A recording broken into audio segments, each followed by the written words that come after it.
Ini cerita spesial tentang makanan China yang juga bisa ditemukan di Indonesia. Itu juga salah satu favorit saya, baozi atau bakpao dalam bahasa Indonesia. Bakpao adalah makanan tradisi Tionghoa. Panganan ini di Indonesia terkenal sebagai bakpao yang merupakan sarapan dari bahasa Hokkien yang dituturkan oleh mayoritas orang Tionghoa di Indonesia. Bao yang berarti bungkus dan bak artinya daging, sehingga bakpao berarti bungkusan daging atau berisi daging. Bakpao umumnya berisi daging babi karena orang Tionghoa kebanyakan memang mengkonsumsi daging babi. Akan tetapi sebenarnya arti bak itu bukanlah daging babi, melainkan daging. Sebutan dari daging babi adalah tie bak.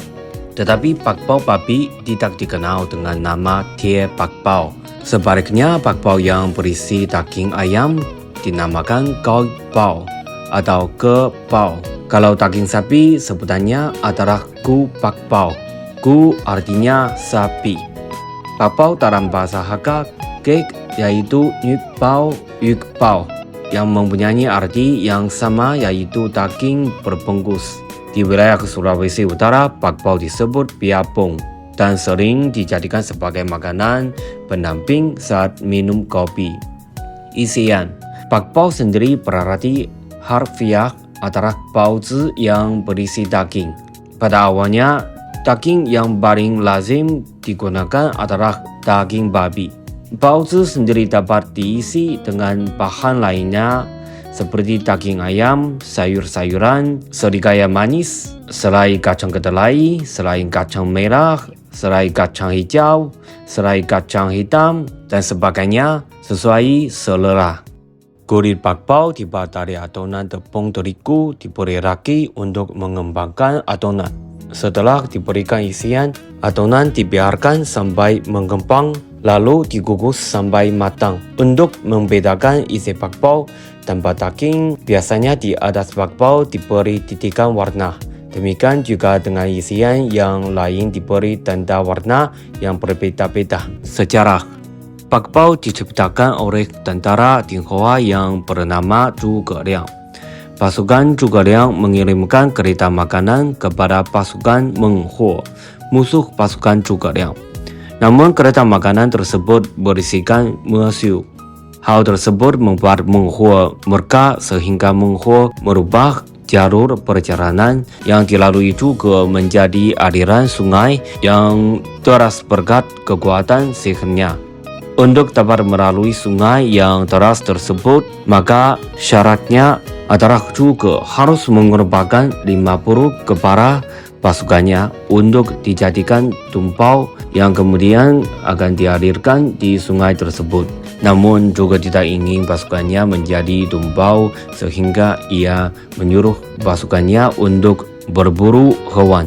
Hewan tersebut kemudian dijadikan tumpau.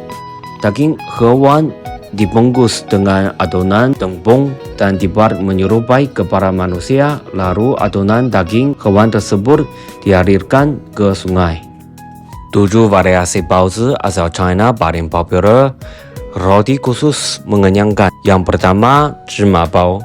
Variasi baozi yang pertama ada di zhima bao yang terkenal dengan isian warna hitam pekat. Warna hitamnya berasal dari pasta wijen hitam yang berupa campuran wijen hitam, gula, air, dan maizena. Untuk rotinya sendiri merupakan adonan ragi yang biasanya juga dicampur dengan biji wijen hitam. Setelah dikukus, biji wijen hitam tadi juga bisa ditaburi di atas zhima bao. Yang kedua, nai huang bao.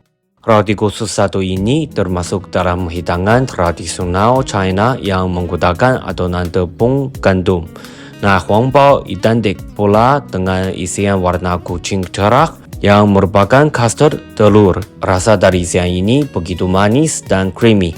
Meski tiap nai huang bao memiliki tekstur isian yang bervariasi.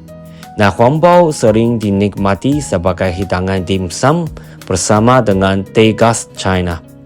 Yang ketiga, dousha bao. Dousha bao merupakan variasi baozi yang kini banyak ditemukan di berbagai negara. Roti khusus putih dengan isian pesta kacang merah ini punya rasa manis dan tekstur lembut. Bahan-bahannya pun sangat mudah disiapkan, hanya memerlukan tepung, ragi, minyak sayur, garam, dan pasta kacang merah. Hidangan simpel ini sering disajikan sebagai camilan, menu sarapan, dan bahkan sebagai dessert iho. Yang keempat, pig bao. Pig bao merupakan salah satu baozi dengan rasa gurih.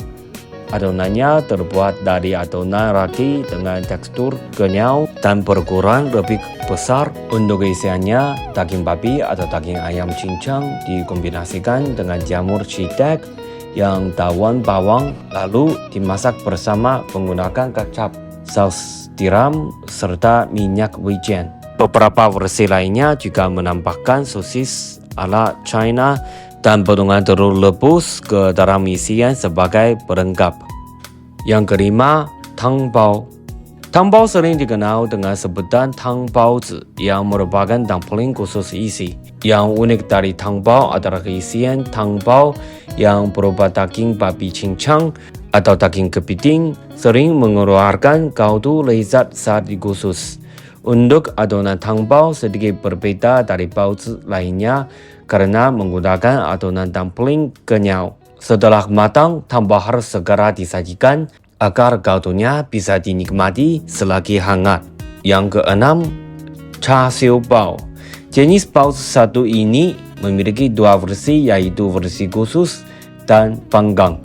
Untuk char siu bao khusus memiliki warna putih bersih dan tekstur lembut, sementara versi panggang berwarna keemasan dengan tekstur glossy.